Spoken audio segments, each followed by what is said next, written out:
The movie Training Day, released in 2001, tells the story of a day in the life of two policemen, a corrupt detective from the drug squad, Alonzo Harris, played by Denzel Washington, and his young partner, Jake Hoyt, played by Ethan Hawke.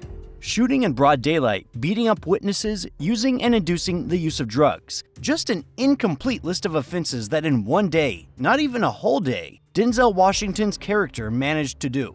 Does Alonzo Harris have a real-life counterpart? Yes, he does, and his name is Rafael Perez, and that's who we're going to talk about today. Meet the true story behind the movie Training Day on the other side of the law. Before you continue watching, I'd like to ask for your financial support of the channel. At the link in the description, you can find my store-branded merch with exclusive prints designed by me. If you have the opportunity and you like something, please buy it, so you can help the channel to develop.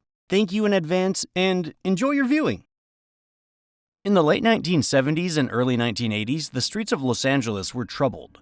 Crack cocaine had come to town, and the police force was understaffed. To solve this problem, one of the heads of the police department, Lou Sporer, came up with the following idea. It was to create the so-named TRASH, or Total Resources Against Street Hoodlums, based on two separate units. Later, for the sake of euphony, the letter T in the abbreviation was changed to a C, and the name turned out to be even more dynamic and memorable: Community Resources Against Street Hoodlums, or CRASH for short. This unit was specifically created to fight organized crime from street gangs.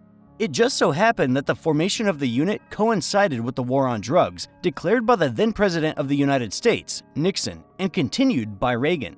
Despite the fact that the unit initially consisted of young and inexperienced police officers, it managed to achieve impressive results. Yes, very often the officers had to use force, but in return, they received valuable information.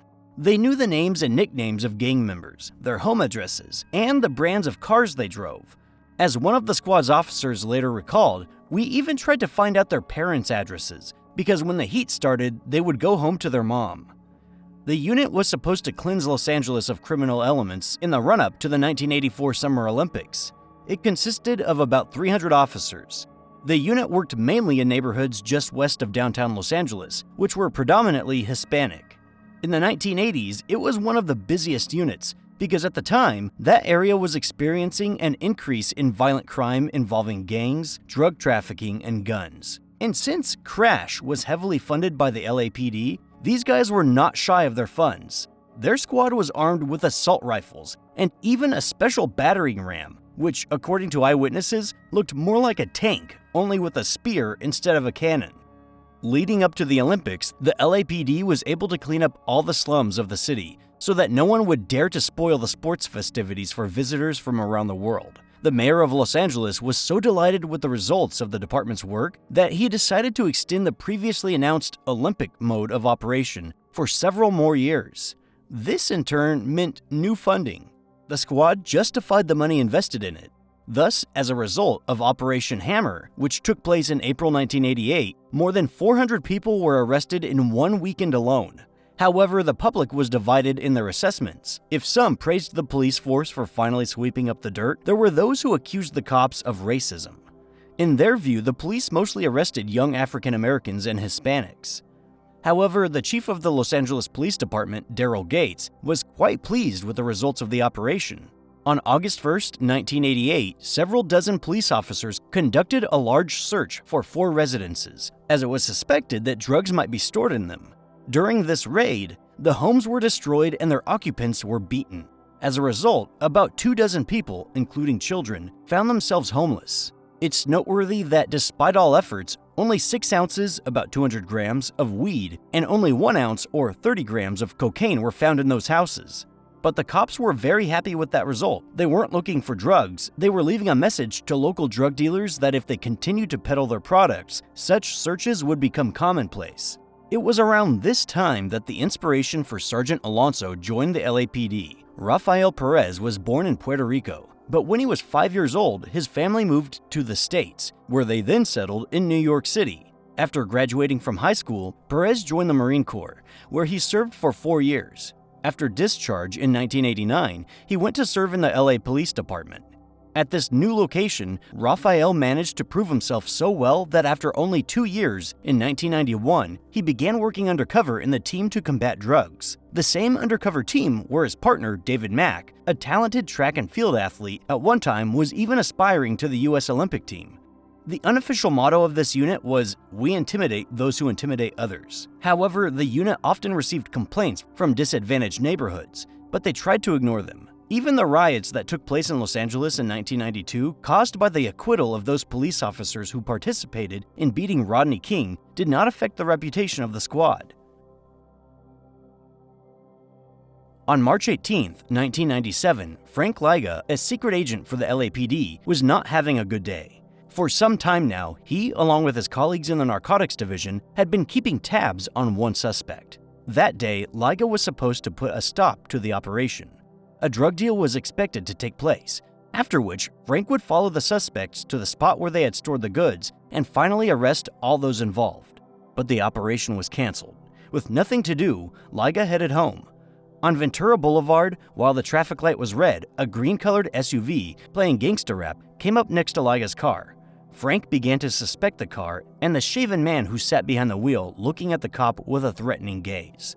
Frank asked him, "Is there a problem?" To which the man responded rather abruptly and rudely. Because of the demeanor, appearance, car, and music, Liga thought that the man before him was a gang member. The man in the green SUV suggested that Liga pull over and deal with him man to man. Liga was fine with that, but by then the traffic light had turned green, and so he drove forward a bit. The man began to tail him. Liga, noticing that the pursuer was carrying a gun, tried to radio his colleagues, but no one answered him. So he drew his gun and shot the man twice. The first shot was in the dust, but the second bullet pierced his heart and lodged into his lung. The wounded man managed to pull into a nearby gas station and stopped. Liga drove after him the entire time, and once at the gas station, identified himself as a police officer and asked one of the customers to call 911. The ordeal could have been an unremarkable road rage incident, if it weren't for the identity of the man killed, who turned out to be LAPD officer Kevin Gaines.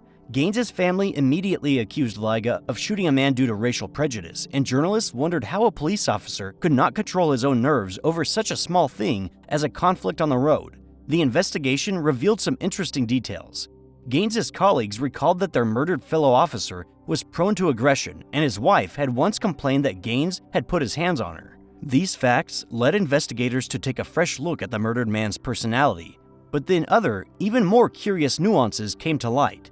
Gaines had been living beyond his means. He had a lot of expensive suits and designer clothes. Once paid a steakhouse bill of $952, and in his spare time, he preferred to drive around in a Mercedes, which was registered in the name of Sharitha Knight, the ex-wife of Suge Knight, the owner of Death Row Records. How could an LAPD officer be related to Suge Knight's wife? And at whose expense could he afford such a lavish lifestyle?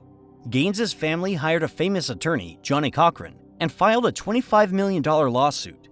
However, later, when all the details of Gaines's personal life came to light, the amount of the suit was reduced to $250,000, which the mayor's office paid as part of the settlement. As for Frank Liga, having gone through a lot of official checks and tests, he was found innocent. He was the subject of as many as 3 internal investigations, but was exonerated throughout. In its press release, the LAPD said that Liga opened fire under existing police regulations and not based on racial or ethnic hatred. However, even before the checks were complete, Liga was embroiled in another very unpleasant story. On March 27, 1998, during an inventory of the police department's storage room, 6 pounds, about 3 kilograms of cocaine were discovered missing.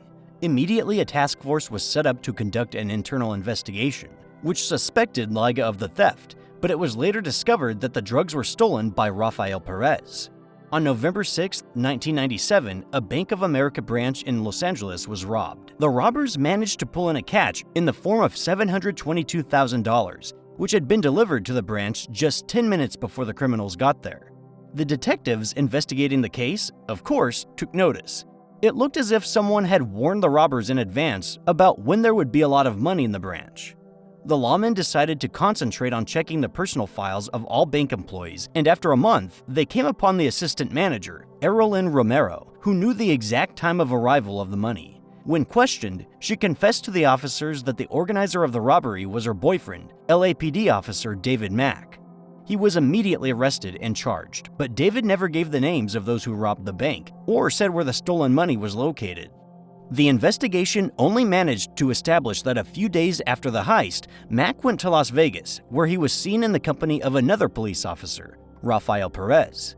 However, to consider this fact as evidence was impossible, and therefore, Mack was sentenced to 14 years in prison, and Perez remained at large. As his prison cellmates later recalled, the former cop kept in good spirits and often said that he would be a millionaire after his release. On August 25, 1998, Perez was arrested. It's said that at the time of his arrest, Perez asked the police if it was related to the recent bank robbery, but they did not answer him. He was charged with stealing 6 pounds of coke with an estimated value of $800,000. During the trial, Perez also admitted that he had often substituted cocaine stolen from the police storeroom with Bisquick pancake batter. That wasn't Perez's only confession. Realizing that the lawmen had all the trump cards in their hands, on September 8, 1999, Rafael Perez made a deal with the investigators, in which he pleaded guilty to cocaine theft and agreed to testify about those crash employees who were suspected of illegal activities. His information seemed so helpful to investigators that Perez was sentenced to only 5 years in prison.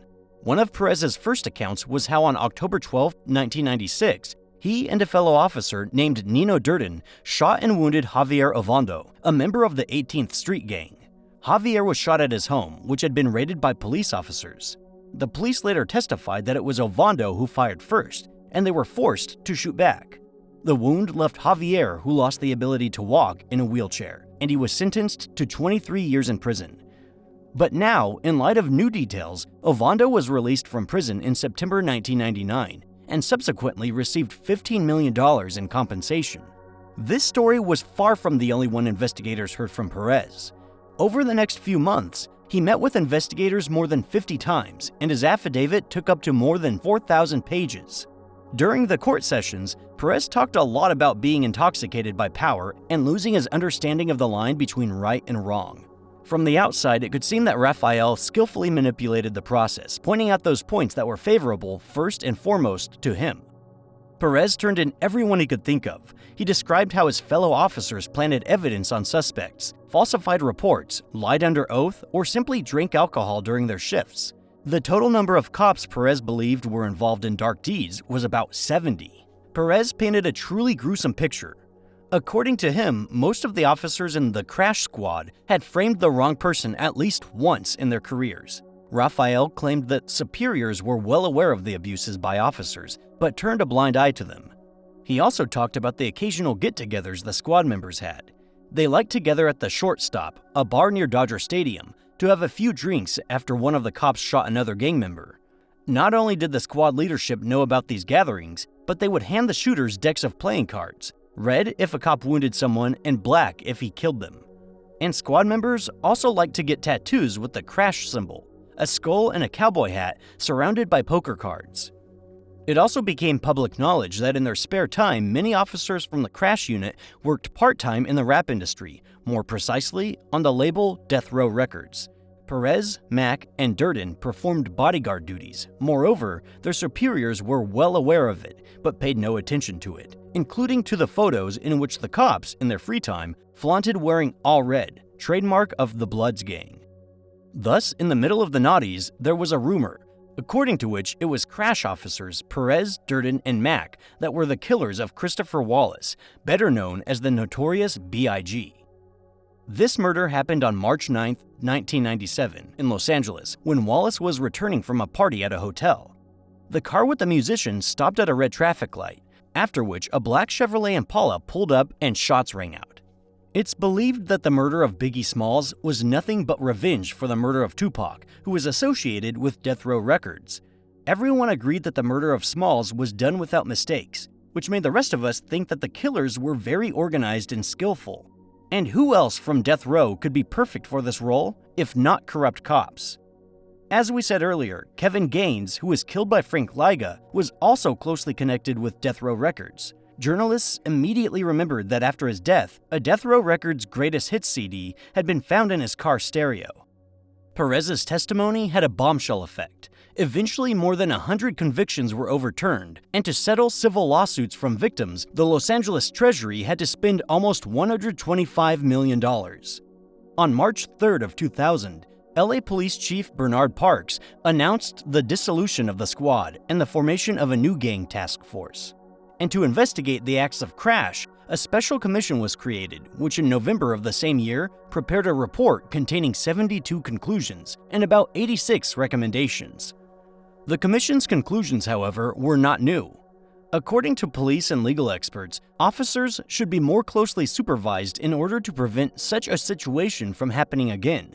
But May 2001, according to an internal investigation, the actions of 58 officers had been reviewed by an internal board, of whom 12 were suspended, 7 resigned, and 5 were fired. But then, one of Perez's colleagues, Nino Durden, was already under arrest. He was charged with attempted murder and perjury.